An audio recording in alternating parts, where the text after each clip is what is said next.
De regreso a su programa Criterios, hoy estamos con el exministro de Interior y Justicia, Miguel Rodríguez Torres. Miguel, las preguntas que te hicieron desde la calle. Sí, bueno, las preguntas se refieren fundamentalmente a los planes. Y yo te voy a decir lo que te decía hace rato. El plan tiene que ser una política pública integral. ¿Qué debe contener una política pública en materia de seguridad ciudadana y que hay que ofrecerle al país? Uno, la reforma del sistema penitenciario. Hay que seguir trabajando y profundizando los problemas que tenemos en el sistema penitenciario. Segundo, el Poder Judicial, que requiere reformas muy profundas para poder acelerar los procesos judiciales, que la gente, los lapsos de los procesos se cumplan a cabalidad, porque entonces se te acumula una cantidad de gente en las policías. Bueno, hay una cantidad de cosas que hay que corregir ahí. Tercero, ya en el tema de la seguridad en la calle, hay que desarrollar los planes de patrullaje. O sea, la gente tiene que tener la certeza que llama un número y en 3 minutos tiene que tener Bueno, atención, lo que eran los cuadrantes, que eran ¿no? los cuadrantes con el patrullaje ¿Eso, inteligente. eso sigue aún o se No, ha yo creo que desvirtuado? eso se desarticuló todo, pues, ¿no? Entonces, eso es necesario porque eso le genera a la gente no solamente saber que existe una policía, sino que esa policía está a su servicio y que en el plazo inmediato Confianza le genera. le da tranquilidad a la gente. Claro, por Entonces, tiene que supuesto. haber un plan de patrullaje en todo el país. Tiene que haber un plan de patrullaje en las áreas donde se moviliza más gente. Eso se llaman corredores, crear corredores seguros. Por ejemplo, si tú sabes que hay un sector de la avenida Francisco Miranda donde miles de personas diariamente se mueven, eso tiene que estar sumamente vigilado por cámaras, por policías, y que en esos espacios la gente se pueda manejar con seguridad, en el metro, en las Mercedes, en Sabana Grande, en el Boulevard de Katia. Eso tienen que ser corredores de seguridad. Tiene que haber las vialidades seguras. Por ejemplo, esas grandes autopistas tienen que haber un sistema de vigilancia con motos de alta cilindrada, con policías bien formados.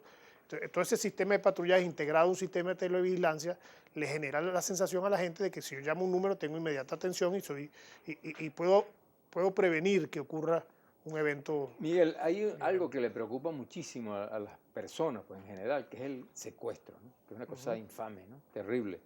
¿En qué nivel estamos hoy con relación pues, a ese flagelo, ¿no? Que se ha atenuado o se ha incrementado el secuestro? Sí, se ha incrementado el número de secuestros según los números que uno maneja y que le llegan las informaciones. Pero es que contra el secuestro tiene que haber planes específicos. Pero antes de entrar en el tema del secuestro, te quería decir que hay una cosa que es importante, que es el desarme nacional, la ley desarme. ¿Es Aquí posible hacerlo? es posible y eso venía avanzando. Fueron muchas las armas que se recogieron voluntariamente de la gente. La gente tiene los mitos de que si yo tengo una pistola estoy más seguro, ¿no? Tú Y lo has eso es un dicho mito. muchas veces, ¿no? El que tiene una pistola tiene ya un problema encima, ¿no? Tienen un problema encima porque el delincuente va por la pistola y el delincuente andan dos y andan tres. Y estadísticamente está comprobado que si tú tienes un arma, una pistola, para tú repeler a un delincuente tienes 2 segundos nada más para desenfundar y disparar. Eso solamente lo hace una persona que esté muy bien adiestrada en el uso de las armas. Entonces hay ciertos mitos en el tema del desarme que hay que desmontarlo con una gran campaña, porque esa es otra cosa que hay que hacer una gran campaña. Si ese es el primer problema del país, bueno, la campaña que tenemos que hacer por la vía de los medios de comunicación tiene que ser masiva para lograr una nueva percepción. Mira, Miguel, hay una percepción con relación a cómo desde las cárceles se dirige el delito en Venezuela. Hubo una ley en este momento, recientemente, que permite que se bloqueen los celulares, cosa que puede ser una medida administrativa y que no fuese Ujú. una ley. Pero entonces, en ese caso, ¿cómo resolver ese problema? Porque evidentemente hay delincuentes que salen a la calle a delinquir y bueno, y los apresan en ese... ¿Y qué ha pasado con eso? ¿Por qué las cárceles ocurre eso? Por eso es que hay que trabajar muy bien el tema de las cárceles. En las cárceles se perdió el régimen del Estado por un lapso de tiempo. O sea, salieron la famosa figura de los planes. Iris en ese sentido ha venido trabajando y ha puesto en orden más o menos hasta donde yo recuerdo 16 o 18 cárceles que ya están bajo régimen del Estado y donde no existe la figura del planato. Y ahí es aplicable el tema del control telefónico. Bueno, porque el teléfono es un instrumento que se utiliza así como para el bien se utiliza para el mal.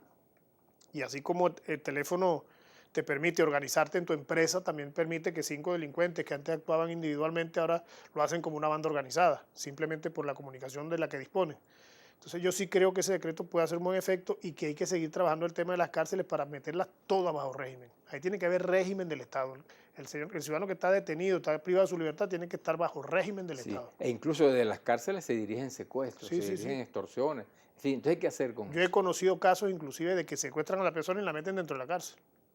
Entonces, después que pagan, Insólito. lo sacan de la cárcel, sale un día de visita y la persona Pero sale. algo más serio, Es Miguel, insólito. los meten dentro de los calabozos de la policía con con complicidad de los mismos cuerpos policiales. ¿Por qué eso? Bueno, eso tiene que llamarnos la atención y crear organismos dentro de los mismos cuerpos que, que sirvan de cuerpo de inteligencia de las mismas ¿Y policías para cómo poder resolver depurar. ese problema? Mano dura. Policía que caiga en el delito de secuestro, hay que aplicarle el doble de la pena que se le aplica a un delincuente normal, porque el policía está para servirle a la gente y la gente debe confiar en su policía. Eso es mano dura lo que hace falta. Mira, Miguel, bueno, en líneas generales, bueno, tú en este momento civil eres político, ¿no? Y el que es Ajá, político dicen que el respira, aspira. ajá. Tú eres un chavista crítico. Sí, yo soy chavista y nací y moriré chavista. Y hago las críticas que creo que se deben hacer en un país donde somos democráticos, ¿no? Y que creo que, bueno, la única vía que yo he tenido para hacer críticas es a través del Twitter, de algunos medios cuando me Ha habido entrevistan. un debate en este momento, hubo un debate, ¿no? Enfrentamiento con algunos líderes del chavismo, ¿no? ¿En qué queda eso? Bueno, porque hay personas que pareciera que asumen la crítica como la traición, ¿no? O sea, si tú dices que hay que dialogar, eso es una traición. Pero ahora todo el mundo dice que dialogar ya no es traición, ¿no? Entonces, es como que tiene la patente divina de decir quién es traidor, quién es el otro, quién es el que... No, yo creo que este país necesita abrirle las puertas a la democracia y a la política, a la cercanía de todos los venezolanos para enfrentar problemas como ese que tenemos. Y hubo una experiencia interesante en eso. Cuando yo fui ministro me tocó hablar con todos los gobernadores, alcaldes, de oposición, de gobierno, y se empezó a desarrollar el plan porque todo el mundo estaba participando. Todos asumieron que ese era el plan y despolitizamos el tema. La primera propuesta que se le hacía a todos, señores, no vamos a hablar de política, sino de seguridad ciudadana, porque nosotros estamos para servirle a la gente y darle seguridad al pueblo, y esa es la misión que tenemos. Y eso creo que empezó a generar resultados en un diálogo nacional. Ahí entraron las iglesias, las universidades, todo el mundo estaba trabajando por la seguridad. Miguel, tú estuviste, bueno, en la sonada militar del 4 de febrero con el comandante Chávez. ¿Qué cosas de aquellas que ustedes, por las cuales se lanzaron, están presentes todavía aquí en el país? No, yo creo que todavía hay cosas que siguen vigentes de aquella... Hay un documento que nosotros escribimos estando presos que se dice ¿por qué insurgimos? Si uno lee ese documento al día de hoy, conseguimos que hay todavía motivaciones que en ese 4 de febrero nos movieron a insurgir contra el gobierno del momento, que están vigentes. Por ejemplo, el tema de la corrupción. Yo lo dije en un programa en este mismo canal.